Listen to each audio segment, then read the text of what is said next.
नमस्कार। हिमाचल प्रदेश स्कूल शिक्षा बोर्ड द्वारा संचालित diploma in elementary education part 1 के कोर्स 102 समकालीन भारतीय समाज में शिक्षा education in contemporary Indian society के इस वीडियो में मैं वीरेंद्र कुमार फिर से एक बार आपका स्वागत करता हूं। तो आज का जो हमारा टॉपिक है वो डीएलएड फर्स्ट ईयर का जो कोर्स 102 है उसका यूनिट सेकंड जो है उसका फर्स्ट टॉपिक है constitution of India and education,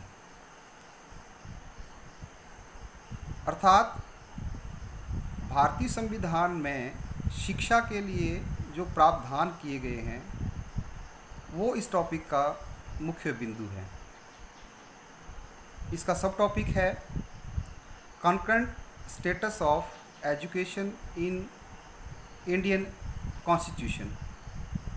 इसी जो मेन टॉपिक है सेकंड यूनिट का उसका एक वीडियो जो है वो पहले ही जो है वो बना दिया गया था, जिसका सब टॉपिक था आपका constitution vision of independent India, कि जो स्वतंत्र भारत का संविधान है उसका जो विज़न है वो क्या है।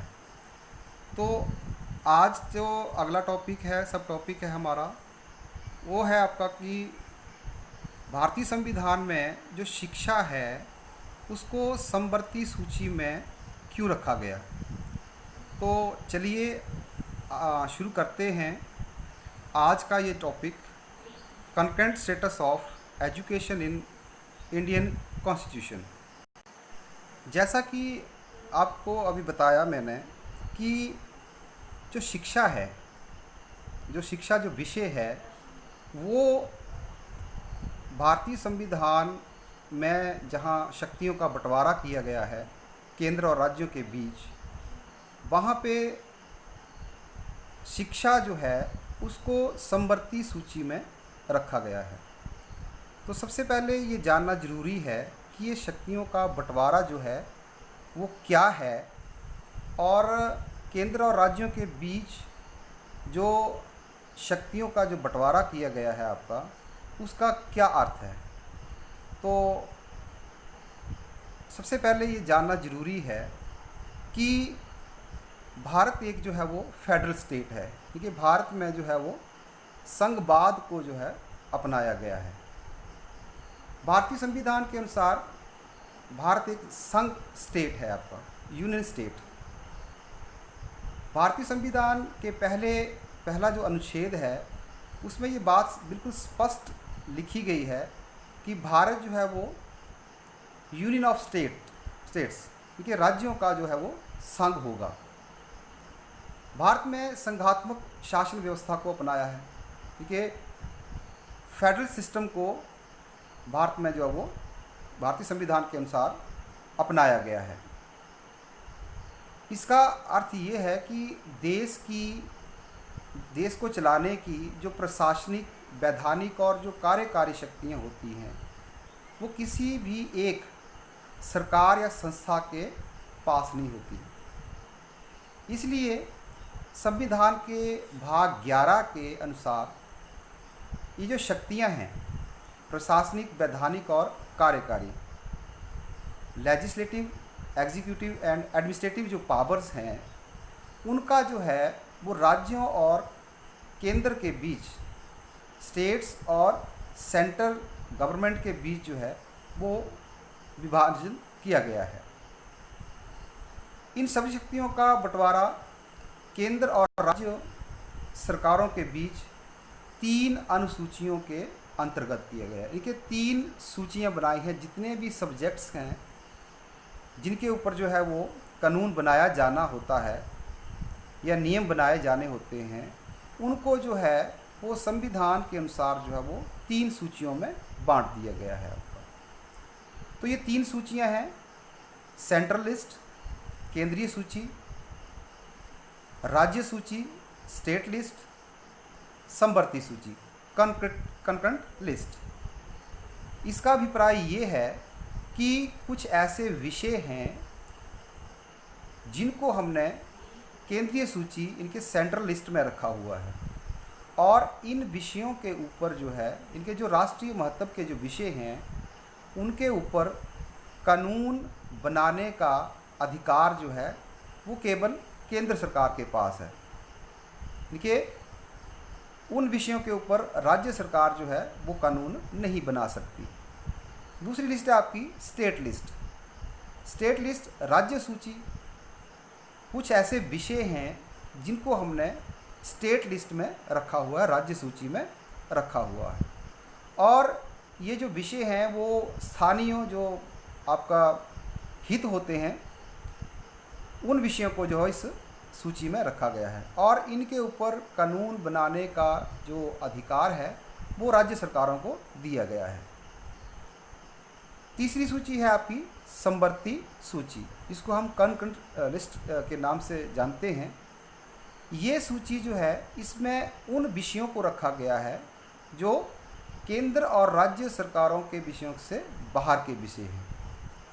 यानी कि कंकरेंट लिस्ट इनके जो समवर्ती सूची है उसमें उन विषयों को जो है वो शामिल किया गया है जिनके ऊपर केंद्र सरकार और राज्य सरकार जो है दोनों ही जो हैं वो कानून का निर्माण कर सकती हैं। लेकिन अगर केंद्र सरकार और राज्य सरकार के बनाए हुए कानूनों के बीच अगर कोई मतभेद होता है तो ऐसी स्थिति में जो केंद्र सरकार का बनाया हुआ कानून है वो लागू किया जाता है। तो जहाँ तक शिक्षा विषय का सवाल है आपका, भारत में शिक्षा को लेकर जहाँ पे बात होती है तो शिक्षा जो विषय है आपका उसको जो है वो समवर्ती सूची में रखा गया है। अर्थात शिक्षा संबंधी जो कर्तव्य और दायित्व हैं वो केंद्र और राज्य दोनों के हैं। इनके केंद्र सरकार और राज्य सरकार जो है, इन दोनों राज्य सरकार जो हैं आपकी, इन दोनों का ही जो है आपका यहाँ पे दायित्व बनता है कि वो शिक्षा का प्रबंध करें। अब ये बात आपको स्पष्ट हो चुकी है कि सेंट्रल लिस्ट, स्टेट लिस्ट और जो आपकी कंकरेंट लिस्ट है आपकी, उसमें जो विषय रखे गए हैं उनके ऊपर कानून बनाने का अधिकार जो है वो भी जो है वो संविधान के अनुसार जो है वो बांट दिया गया है केंद्र सरकार को, राज्य सरकार को, और जो आपकी जो कंकरेंट लिस्ट है उसमें जो है आपको ये चीज़ जो वो अब स्पष्ट हो चुकी है आपकी कि किस तरह से जो है वो आपका डिवीज़न ऑफ पावर जो है वो किया गया है आपका। लेकिन यहाँ पे देखने वाली बात ये है कि शिक्षा जो है उसको हमने समवर्ती सूची में शामिल किया है। समवर्ती सूची में शामिल किया है कि शिक्षा जो है वो केंद्र और राज्य दोनों का ही क्या है आपका दायित्व है, क्योंकि उनकी जिम्मेवारी है कि शिक्षा को बढ़ावा देना या शिक्षा संबंधी जो भी कानून और नियम हैं आपके वो दोनों की ही जो है वो आपकी जिम्मेवारी है आपकी। लेकिन कुछ ऐसी संस्थाएं, कुछ ऐसे जो संस्थाएं हैं वो जो हैं वो उनको कंकरेंट लिस्ट से बाहर रखा गया है। वो पूरी तरह से जो है वो केंद्रीय जो सूची है उसी के विषय उनको माना गया है आपको। वैसे तो केंद्रीय सूची में जो है वो उन विषयों को शामिल किया जाता है जो राष्ट्रीय महत्व के विषय हैं, तथा उन विषयों पर कानून बनाने का अधिकार भी केंद्र का है। परंतु इस सूची में कुछ ऐसी शैक्षणिक संस्थाएं भी हैं जो अपना एक राष्ट्रीय महत्व रखती हैं, तथा इन संस्थाओं के विषय में कानून बनाने का अधिकार केंद्र सरकार के पास निहित है। इनके वैसे तो एजुकेशन जो है वो शिक्षा जो है वो आपका कंकरेंट लिस्ट का विषय है, लेकिन कुछ ऐसी संस्थाएं हैं भारत में जो राष्ट्रीय महत्व की संस्थाएं हैं, और इन संस्थाओं को जो है वो समवर्ती सूची से बाहर रखा गया है। यानी कि इन संस्थाओं को के विषय में जो कानून और नियम बनाने का अधिकार है वो अभी भी सेंटर के पास है, कि केंद्र सरकार के पास है। ये जो संस्थाएं हैं जिनका स्वतंत्रता प्राप्ति से पूर्व अपना अस्तित्व था, इनके ये ऐसी संस्थाएं हैं, शैक्षणिक संस्थाएं हैं जो कि स्वतंत्रता प्राप्ति से पहले ही जो है वो उनका एक अपना अस्तित्व था। और वे संस्थाएं थीं बनारस हिंदू विश्वविद्यालय, दिल्ली विश्वविद्यालय, अलीगढ़ मुस्लिम विश्वविद्यालय तथा विश्वविद्यालयों जो कि भाग 371 संविधान के अनुच्छेद 371 के अंतर्गत स्थापित किए गए थे। इनके ये कुछ ऐसी संस्थाएं हैं जो राष्ट्रीय महत्व रखती हैं, उनको जो है वो कॉन्करेंट लिस्ट से बाहर रखा गया है। उनको अभी भी केंद्रीय सूची में ही रखा गया है।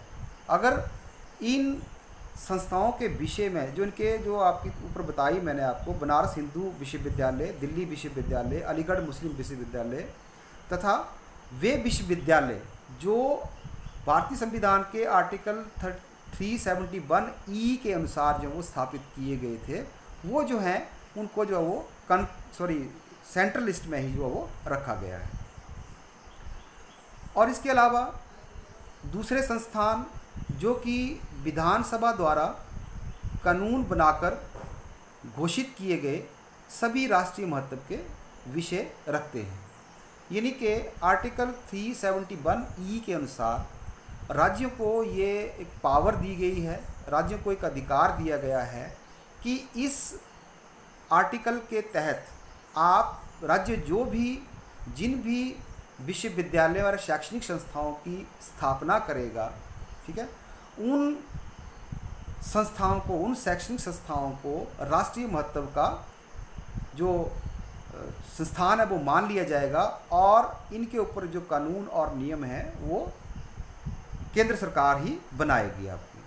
तो केंद्र सरकार की जो सूची है आपकी, जो सेंट्रल लिस्ट है, उसकी जो एंट्री 63 है, उसमें उन सभी शैक्षणिक संस्थाओं को शामिल किया गया है जो राज्य विधानसभाओं के द्वारा कानून पारित करके बनाई गई थी और उनको जो है वो राष्ट्रीय महत्व का माना गया है। इसके बाद कई और विश्वविद्यालय जैसे जवाहरलाल नेहरू विश्वविद्यालय को विधानसभा द्वारा इसी नियम के तहत स्थापित किया गया था। इसके अतिरिक्त वे सभी वैज्ञानिक तथा तकनीकी संस्थाएं जो पूर्ण या आंशिक रूप से भारत सरकार के पैसों से चलती हैं, उन्हें विधानसभा के कानून द्वारा मान्यता प्राप्त संस्थाओं में तब्दील कर दिया गया। ये आपकी सेंट्रल लिस्ट की एंट्री 64 में दर्ज किया गया है। यानी कि एक वो संस्थाएं आ गई जिनका स्वतंत्रता प्राप्ति से पूर्व अपना एक अस्तित्व था, वो जो है वो उनके ऊपर नियम और कानून बनाने का जो अधिकार है वो सेंटर का है, आपका केंद्र सरकार का, इनके उनको सेंट्रल लिस्ट में ही रखा गया है। उसके बाद ऐसी संस्थाएं जो आर्टिकल 371 के अनुसार राज्य विधानसभाओं द्वारा बनाई गई थी या उनका संचालन किया गया था, उनको जो है वो एंट्री 63 के अंतर्गत जो वो केंद्रीय सूची में रखा गया है। और तीसरा है आपका कि जैसे जवाहरलाल नेहरू विश्वविद्यालय जो है उसको भी विधानसभा के कानून के द्वारा जो है वो एक स्थापित किया गया था। और ये जो विश्वविद्यालय है ये केंद्र सरकार के अनुदान से जो है वो चलती है।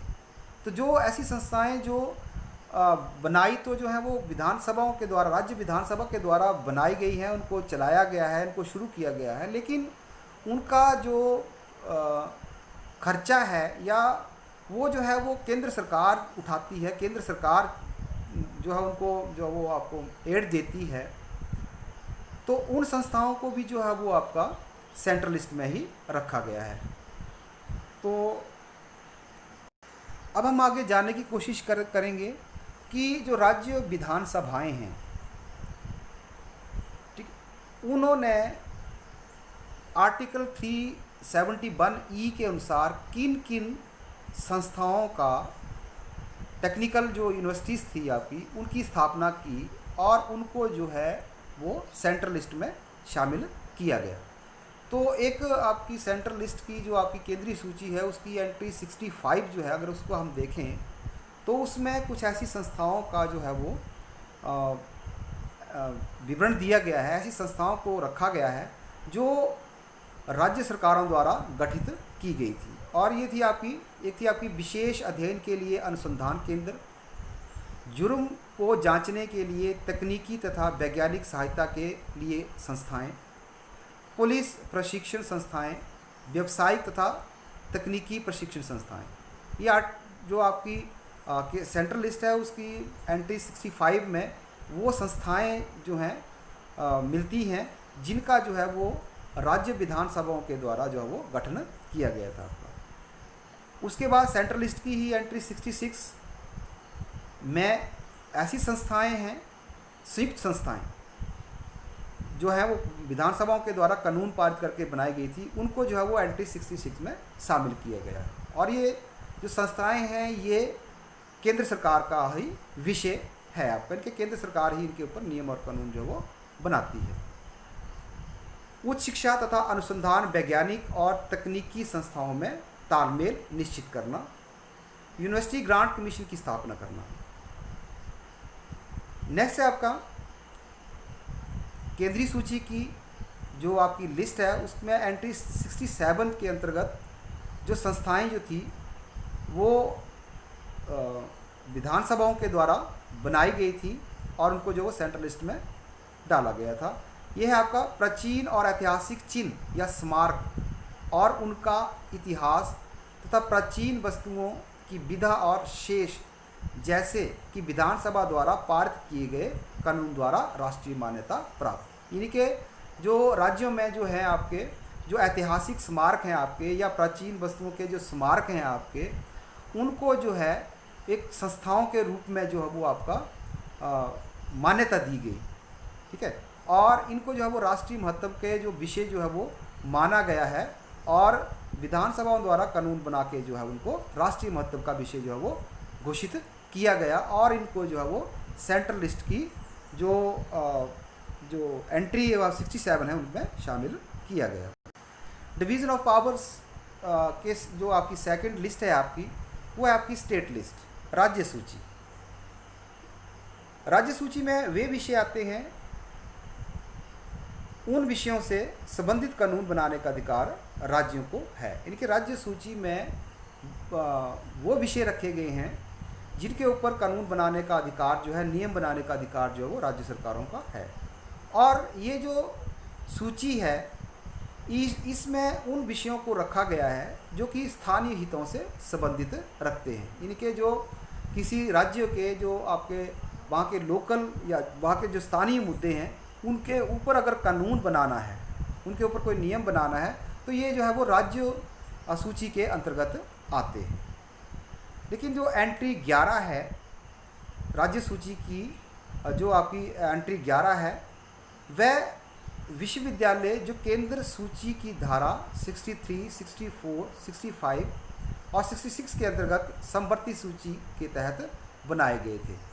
यानी कि जो एंट्री 11 है आपकी राज्य सूची की, उसमें आप पीछे आपने पढ़ा कि कुछ ऐसी संस्थाएं हैं जो राज्य सरकारों द्वारा जो है आपका कानून पारित करके जो है उनको राष्ट्रीय महत्व के विषय जो है वो घोषित किया गया था और उनकी एंट्री जो है आपकी सेंट्रल लिस्ट के एंट्री नंबर 63, 64, 65 और 66 में की गई थी।